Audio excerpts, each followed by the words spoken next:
नमस्कार दोस्तों, जय श्री राम, जय श्री बागेश्वर धाम सरकार, जय हो श्री बालाजी महाराज की, जय हो श्री सन्यासी बाबा की।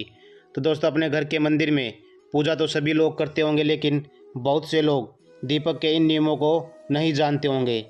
तो जिस दीपक को आप भगवान का नाम लेकर जलाते हैं, कहीं वो दीपक कुछ गलत संकेत तो नहीं दे रहा है?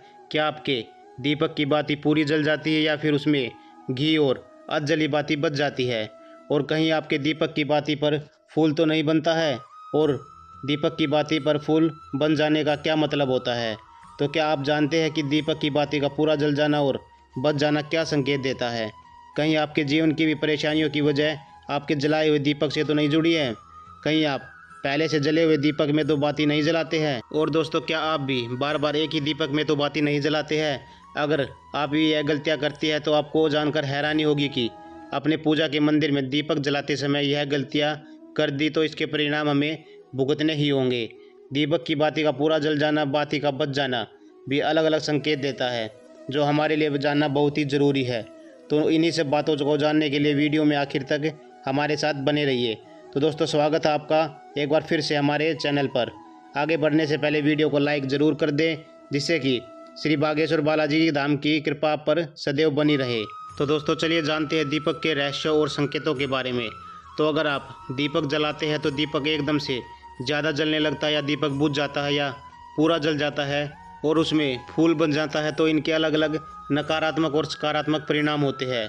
तो सबसे पहले ये जान लेते हैं कि अगर हमारे दीपक में फूल बन रहा है तो इसका सीधा मतलब क्या होता है कि भगवान ने हमारी प्रार्थना स्वीकार कर ली है और हमारी पूजा से प्रसन्न है। इसका संकेत यह बाती में बने हुए फूल के माध्यम से देते हैं। अगर आपके घर में दिव्य शक्तियाँ मौजूद है और आपके साथ साथ वो भी ईश्वर की पूजा में अपना ध्यान लगाती है, तो आपके दीपक की बाती में एक से ज़्यादा फूल बनते हैं और कभी कभी तो साक्षात देवी भी देवताओं का रूप भी दिखने लगता है। तो अगर आपके दीपक में फूल बन रहा है तो आप सच में भाग्यशाली है। और इसी के साथ दीपक जलाने के भी कुछ खास नियम आपको ज़रूर पता होना चाहिए। तो चलिए बात करते हैं कुछ नियमों की। तो दोस्तों, अगर आप भी पहले से जले हुए दीपक में जोत लगाते हैं या पहले से जले हुए दीपक में ही अपनी बाती उसी में रखकर जला देते हैं, तो ऐसा करने से भगवान आपसे प्रसन्न होने की बजाय आपसे नाराज़ हो जाते हैं।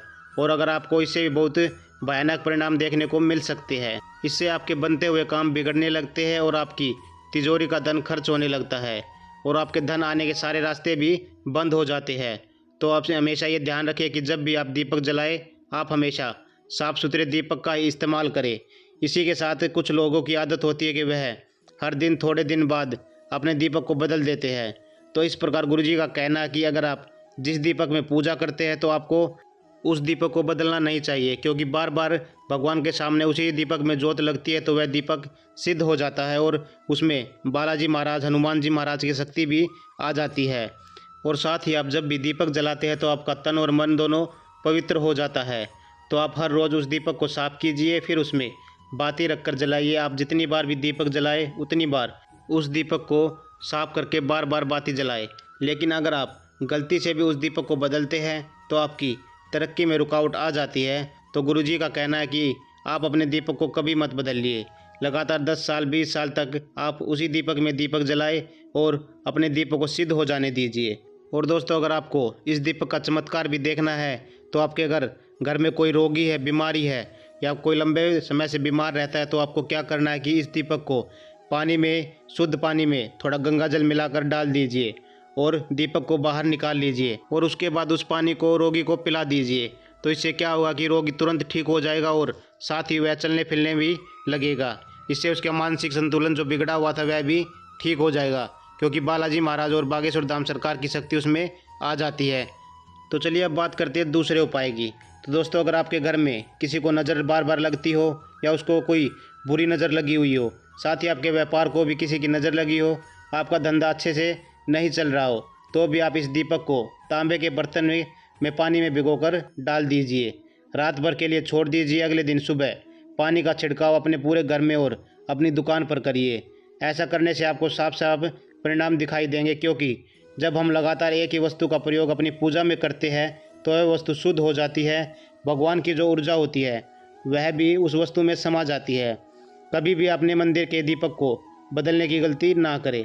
अगर आपके मंदिर का दीपक टूट जाता है या फिर ख़राब हो जाता है या खंडित हो जाता है तब भी आप दीपक को बदलें, लेकिन फिर भी आप उस दीपक को ना फेंकें, बल्कि उन्हें अपने घर में संभाल कर रखें, क्योंकि वह दीपक बहुत ही पुराना होता है। उसमें सिद्ध किया हुआ दीपक की शक्ति आ जाती है, साथ ही बालाजी महाराज की सकारात्मक ऊर्जा भी उस दीपक में आ जाती है। तो चलिए दोस्तों, अब बात करते हैं अगर आपके भी दीपक में घी बच जाता है तो इसका क्या परिणाम होता है। तो सबसे पहले यह देखिए कि अगर आप किसी भी पेड़ पौधे की पूजा कर रही है या उस पूजा में जलाया हुआ दीपक पूरा नहीं जलता या फिर उसमें घी बच जाता है तो इसके आपके घर में बीमारियां घर बना लेती है। यह बीमारी के संकेत होते हैं और ये बीमारी कभी भी आपका पीछा नहीं छोड़ेगी। जब भी आप किसी भी पेड़ पौधे या मंदिर के बाहर किसी भी जगह पूजा करें तो यह ध्यान रखिए कि आपकी बाती पूरी जले और उस बर्तन में घी न बचे, क्योंकि यह आपकी अच्छी सेहत के लिए बहुत ही ज़्यादा प्रभाव डालती है। और वहीं दोस्तों, अगर आपके घर के मंदिर में दीपक की बाती पूरी नहीं जलती या पूजा करते समय दीपक बार बार बुझ जाता है तो यह ज़रूर आपके घर में नकारात्मक ऊर्जा का वास है और वह आपकी पूजा में विघ्न डालने की कोशिश कर रहा है, क्योंकि आपके घर में नकारात्मक शक्तियों का वास हो चुका है। और उसको सकारात्मक शक्तियों में बदलने के लिए आपको क्या करना होगा, आपको करना होगा कि आप स्वच्छ मन तन से दीपक को जलाए, भगवान राम श्री राम का और बालाजी महाराज का नाम ले। इससे आपको सकारात्मक ऊर्जा बढ़ेगी और नकारात्मक ऊर्जा खत्म हो जाएगी। क्योंकि दोस्तों, आपको तो पता ही होगा कि एक वातावरण में एक ही तरह की ऊर्जा रह सकती है, या तो सकारात्मक या फिर नकारात्मक। और जो बुरी शक्तियाँ होती है वो ये कभी नहीं चाहती कि आपके घर में दैवीय शक्तियों का वास हो, क्योंकि अगर आपके घर में भगवान अपनी कृपा करते हैं तो उनको बुरी शक्तियों को वहाँ से जाना पड़ेगा और ऊर्जा को आपको घर से भागना पड़ेगा। तो ये बुरी शक्ति हमेशा इसी कोशिश में रहती है कि आपकी पूजा में रुकावट आए, और इसी के प्रभाव से हमारा दीपक बार बार बुझ जाता है या फिर हमारे दीपक की बाती पूरी नहीं जल पाती है। तो इन सब से बचने के लिए आपको क्या करना है कि आपको सच्चे मन से भगवान का स्मरण करना है। और आप जब भी दीपक जलाए तो भगवान से सबसे पहले यह प्रार्थना करें कि आपके आसपास जितनी भी नकारात्मक ऊर्जा है आपसे दूर हो जाए और घर में सकारात्मक ऊर्जा का वास हो जाए। और दोस्तों, अगर पूजा पाठ करने के बाद भी बार बार अगर आपका दीपक जलता बुझता है और ये लक्षण बार बार दिखाई देते हैं तो आप एक उपाय और भी कर सकते हैं, गंगा जल का। क्योंकि गंगा जल को सबसे पवित्र माना गया है। तो आपको करना क्या कि गंगा जल का बूंद का आपको घेरा बना लेना है और उस घेरे में दीपक को रखें, क्योंकि दोस्तों गंगा जल बहुत ही पवित्र माना गया है। महादेव का वरदान भी गंगा जल को मिला हुआ है। तो गंगा जल में सबसे पहले कोई भी बुरी शक्ति प्रवेश नहीं कर सकती है, इसलिए कभी भी गंगा जल खराब नहीं होता है और गंगा जल हर तरह की ऊर्जा को सकारात्मक ऊर्जा में बदल देता है।